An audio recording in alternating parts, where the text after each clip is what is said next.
The Indonesian automotive market is defined by constant, massive physical output.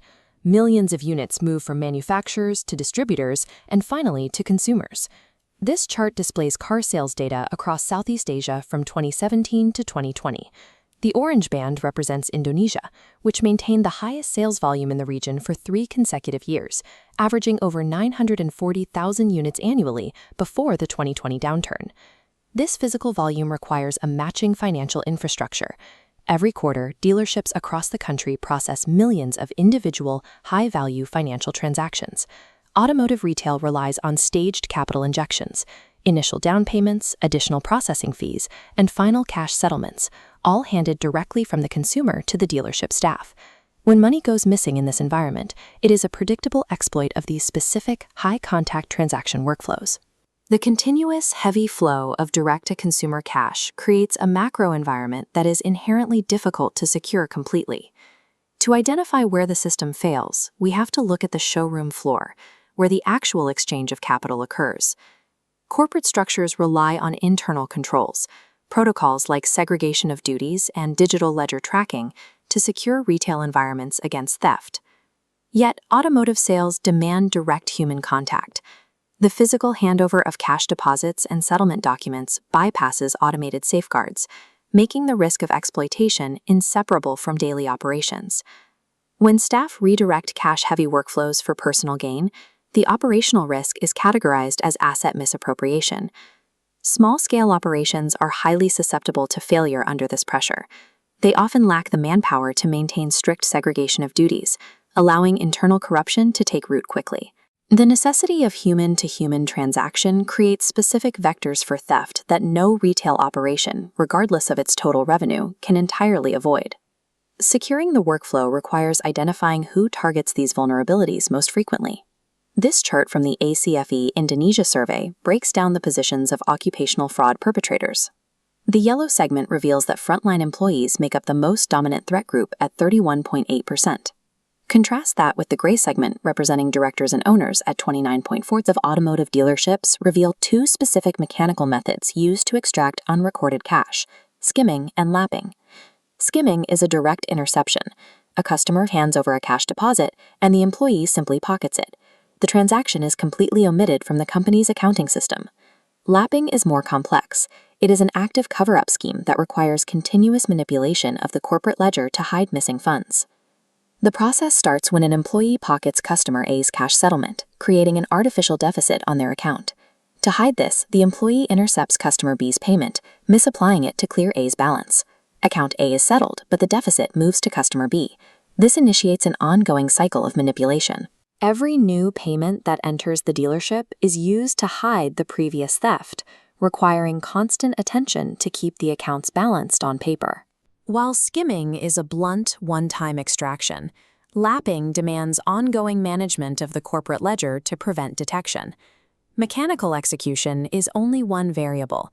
We must examine the psychological framework that drives an employee to bypass internal controls. This diagram illustrates Cressy's fraud triangle, isolating 3 conditions for occupational misconduct.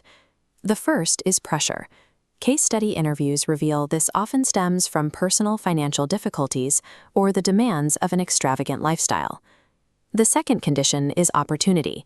This occurs when weak internal controls or a lack of segregation of duties give the employee an unimpeded path to take the money. The final condition is rationalization. The employee justifies the theft to themselves, frequently after observing managers or coworkers abusing their authority without facing disciplinary action. If any one of these 3 nodes is removed from the environment, the statistical likelihood of fraud drops significantly. The fraud triangle explains simple theft. However, when applied to complex cover-up schemes like lapping, the model requires another variable. An employee can have financial pressure and an open opportunity, but they cannot execute a multi-account ledger manipulation without a specific skill set. This led to Wolf and Hermanson's fraud diamond, adding a crucial 4th point: capability. The perpetrator must possess the operational position, digital access rights, and technical accounting expertise to manipulate the system without triggering alarms. For complex lapping operations, the employee's professional capability is the engine powering the fraud. Since these perpetrators possess the capability to hide their tracks in the ledger, how do organizations actually detect these embedded schemes? The standard corporate assumption is that formal, proactive monitoring, internal audit departments, and third-party external audits serves as the primary line of defense. But empirical survey data from the ACFE Indonesia chapter contradicts that assumption. Formal internal and external audits both tie at an effectiveness rate of only 9.6%, failing to identify over 90% of active schemes. By contrast, the whistleblower system is responsible for uncovering 22.6% of all occupational fraud, making it significantly more effective than formal reviews.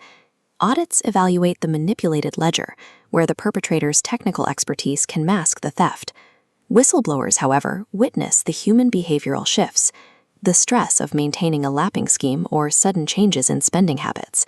Human reporting networks are twice as effective at identifying active fraud as formal internal or external audits. Undetected asset misappropriation triggers a series of operational and cultural failures. The company bleeds resources. Audits consume work hours, inventory counts become distorted, and corrupted settlements damage relationships.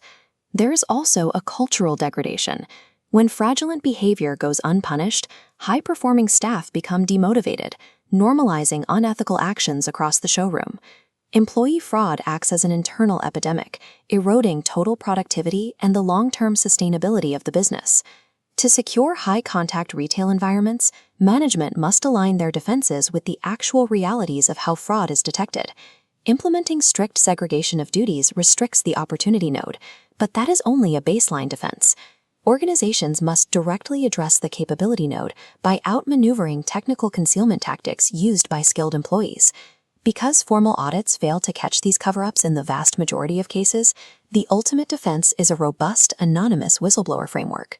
To secure a workflow defined by direct human touch, management must empower their workforce to report the behavioral anomalies that accounting software cannot see.